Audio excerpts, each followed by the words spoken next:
High, welcome to my channel. আশা করছি আপনারা সবাই খুব ভালো আছেন, আমিও খুব ভালো আছি। আমার এই চুলটা এখানে টিকি হয়েছে আর আমরা একটা জিনিস পরিষ্কার করব। এখানে অনেক ঘাস আগাছা হয়ে আছে, সেগুলো একটু পরিষ্কার করব। এখানে এই ঘাস আগাছাগুলো এগুলো সব পরিষ্কার করতে হবে। ওইখানে ভাই করছে, এই যে অনেকটা তুলে দিয়েছে। এখানে এই জায়গাটা পুরো জঙ্গল হয়ে থাকে, যখন বর্ষাকাল থাকে তখন পুরোটাই ঘাসে ভর্তি হয়ে থাকে।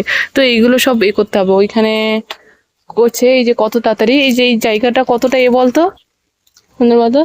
এখানে আমাদের একটা লঙ্কা গাছ হয়েছে, লঙ্কা গাছে এই যে চিন্না চিন্না লঙ্কা হয়েছে, কিছু কিছু লঙ্কা পেকেওছে, আরো একটু লঙ্কা আছে। ওটা ভাইকে বলেছি 10 মিনিটের কাজ, ও কত স্পিডে করছে। তো 10 মিনিট না, তো তোর 5 মিনিটই এনাফ।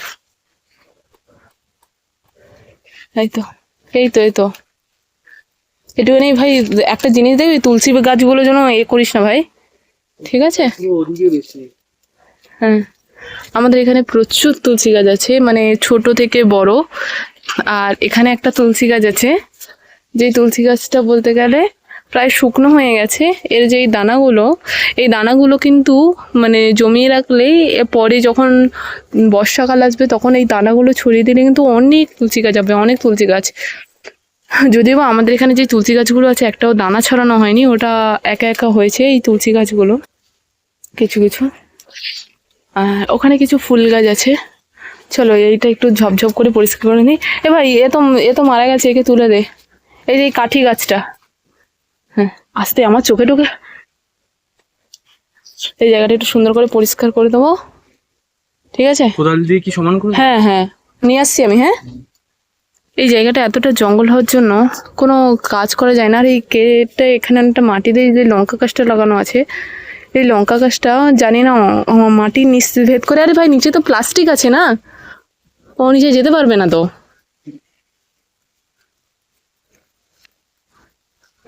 এই যে এই ঘাসগুলো ভাই ওই কোণে রাখবো, ঠিক আছে? হ্যাঁ, এটা তো এমনি নর্মাল গাছ, ফেলে দে। তো এখানে সব সুন্দর করে তুলে জায়গাটা আমরা ততটা সুন্দর করে পরিষ্কার করে দিই। ভাই যেহেতু এই জায়গাটা একটু কোদাল দিয়ে সমান করে নিলে জায়গাটা খুব ভালো হবে, সেই কারণে ভাই কোদালটা নিয়ে আস্তে আস্তে ওইগুলো করে নিচ্ছে। সাবধানে করিস, তোর জন্য আমার পায়ে না লাগে, ঠিক আছে?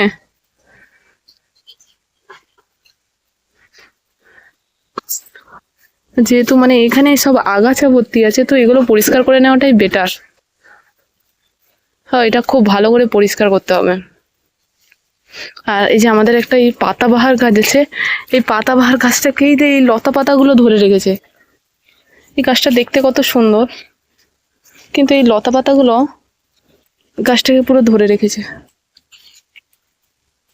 তাহলে এই গাছগুলো কত সুন্দর লাগে দেখতে। দেখতে হবে যে এটা কোথায়, তো এটা কেটে দিলেই হয়ে যাবে। কত সুন্দর লাগে না? আর এটা আমাদের একটা ছোট নারকেল গাছ হয়েছে। আচ্ছা, ওই গাছটার নাম কি কেউ বলতে পারবে? ওই যে দূরে যে গাছটা আছে, ওই গাছটার নাম কি কেউ বলতে পারবে? হ্যাঁ ভাই, অনেক সুন্দর করে পরিষ্কার করে দিচ্ছে। বলো এই জায়গাটায় কত কি পড়তে যাবে? একটুখানি পালং শাক, একটুখানি লাল শাক, একটুখানি ধনে পাতা, অনেক হবে। আমি ফেলে দেবো, আমি ফেলে দেবো। লাগাইছিলাম তো, সেই ভাই করে দিছে। লাল শাক, পালং শাক, সেই জায়গাটা ভালো করে। ভেন্ডি গাছ কত, ভেন্ডি ভাই প্রচুর খাওয়াইছে বলো। তারপরে দিয়ে দিচ্ছি এখানে। ভেন্ডি না হলেও টমেটো গাছ লাগাবে। টমেটো গাছ লাগাইছিলে? হ্যাঁ, বেগুন নিজেদের জায়গা থাকতে কেন, এইটুকুনি তো করাই যায়। কত মাটি করে দিচ্ছি। মাটি না হলে ঘাস তো উঠবে। আরে মাটি থাকবে দিয়ে। এটা কি সবেদা গাছ বলো?